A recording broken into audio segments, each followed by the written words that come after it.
Hello guys, mentor Sunil. जब आप अपने बच्चे को एक्टिविटीज़ करवाना शुरू करते हैं, वो हमेशा आपके ऑपोजिट खड़ा हो जाता है, आपको अपोज करता है, चीखता है, चिल्लाता है, टेंट्रम थ्रो करता है, बहुत परेशान करता है और कोई भी एक्टिविटी आपके साथ नहीं करना चाहता। क्या ये प्रॉब्लम आपके बच्चे में आ रही है और आप जानना चाहते हैं कि ये एक्चुअली एडीएचडी है या क्या है? इसके बारे में मैं आपको ज़रूर आज बताऊंगा। आप चैनल को सब्सक्राइब कीजिए, लाइक कीजिए, शेयर कीजिए, पूरी दुनिया में फैला दीजिए। मुझसे कंसल्ट करने के लिए 8168790299 डायल कर सकते हैं।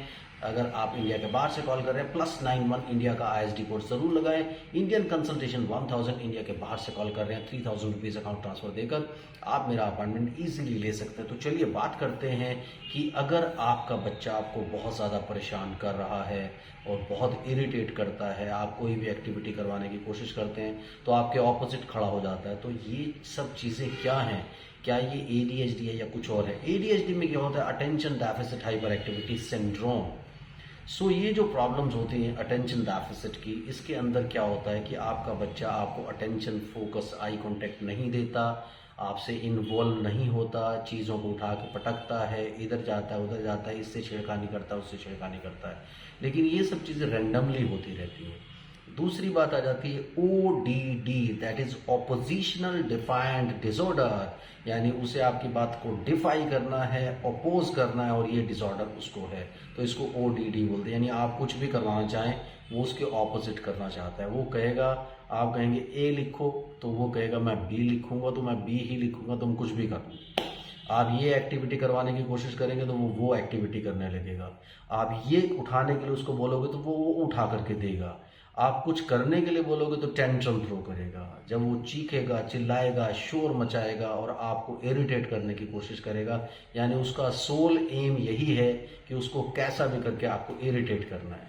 तो ये जो प्रॉब्लम होती है ये ODD की प्रॉब्लम होती है, इसे ऑपोजिशनल डिफाइंड डिसऑर्डर होते हैं। ये ADHD का एक पार्ट हो भी सकता है और स्टैंड अलोन भी हो सकता है।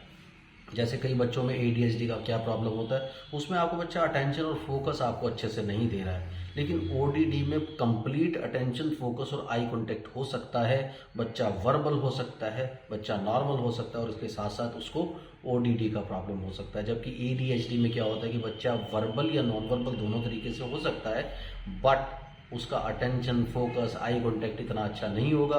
ODD में बच्चा जानबूझकर ये सब चीजें कर रहा है आपका अटेंशन ग्रैब करने के लिए। ADHD में वो क्योंकि एक डिसऑर्डर का शिकार है, इस वजह से वो जानबूझ के ये सब चीजें नहीं कर रहा, बट ये सब चीजें हो रही हैं। ODD में बच्चा कंप्लीटली इंटेलिजेंट है, उसको पता है कि मुझे यहाँ तक ये काम करना है, यहाँ तक ये काम नहीं करना, आप उल्टे लटक जाओ मैं ये काम नहीं करूँगा। ODD की परेशानी बड़ी स्ट्रॉन्ग परेशानी होती है।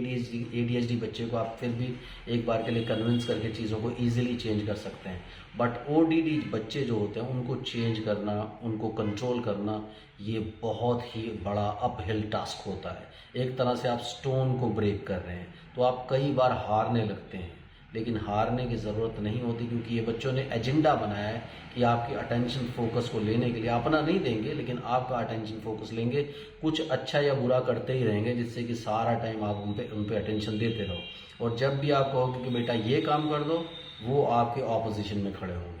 तो ये जो प्रॉब्लम है, इसको टैकल करने के लिए बहुत मुश्किल आपके सामने खड़ी हो जाती है आकर के, बट आपको क्या करना होता है, इन बच्चों के इस तरह के जो टेंट्रम्स होते हैं उनको इग्नोर करना होता है। जब आप इग्नोर करना शुरू करते हो, जब आप इन बच्चों को कंट्रोल में लेना शुरू करते हो, उसके पहले आपको ये ध्यान रखना होता है कि ये बच्चे ऐसा सब कुछ करेंगे कि जिससे आप डिस्करेज हो जाओ। तो आपको डिस्करेज किसी भी लेवल पे नहीं होना। अगर ये एक्टिविटी नहीं करना चाहते, ये भी जिद कर रहे हैं, आपको भी जिद करनी पड़ेगी कि ये काम कंप्लीट करना है, मतलब ये काम कंप्लीट करना है। तो अगर ये उस वक्त टेंशन थ्रो करते, इग्नोर करके साइड में निकल जाइए, इनसे रूठ जाइए, इनसे मानिए मत, इनसे थोड़ा सा दूर हो जाइए, अटेंशन मत दीजिए उस टाइम पे बिल्कुल भी, तो ग्रेजुअली ये आपकी तरफ आने लगेंगे।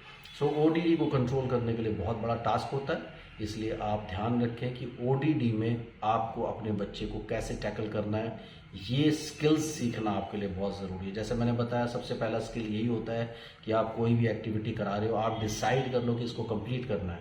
1 दिन, 2 दिन, 4 दिन, 10 दिन, 15 दिन आपको दिक्कत आने वाली है, 1 महीना, 2 महीना भी दिक्कत आने वाली है, लेकिन ग्रेजुअली जब इन बच्चों को रियलाइज़ हो जाता है कि जैसे हम नहीं मान रहे वैसे ये लोग भी नहीं मानेंगे, तो अगर आप इनको विड्थ दे देंगे तो बहुत मुश्किल होगा। तो विड्थ मत दीजिए, कंट्रोल करने की कोशिश कीजिए और आप फिक्र मत कीजिए, बहुत जल्दी से ये बच्चे कंट्रोल भी हो जाते हैं। Thank you very much, bye bye.